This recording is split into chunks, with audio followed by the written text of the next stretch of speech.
অষ্টম শ্রেণী শিক্ষার্থী বন্ধুদের 15 পৃষ্ঠার 1 নং প্রশ্ন 713 গুণ 1 খালি ঘর।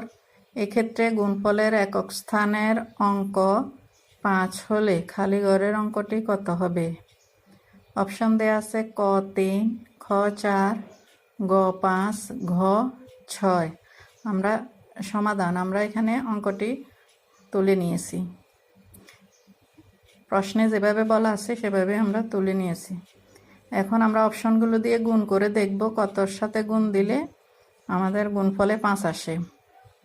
3 দিয়ে 3কে গুণ দিলে 3 3কে 9, 5 আসেনি। 4 দিয়ে 3কে গুণ দিলে 3 4 12, এক্ষেত্রেও 5 আসেনি। 5 দিয়ে 3কে গুণ দিলে 3 5 15, এখন 15 লিখতে 5 আসে। 6 দিয়ে 3কে গুণ দিলে 3 6 18, এক্ষেত্রেও 5 আসেনি। সুতরাং আমাদের অপশন হবে গ 5, এখানে 5 হবে।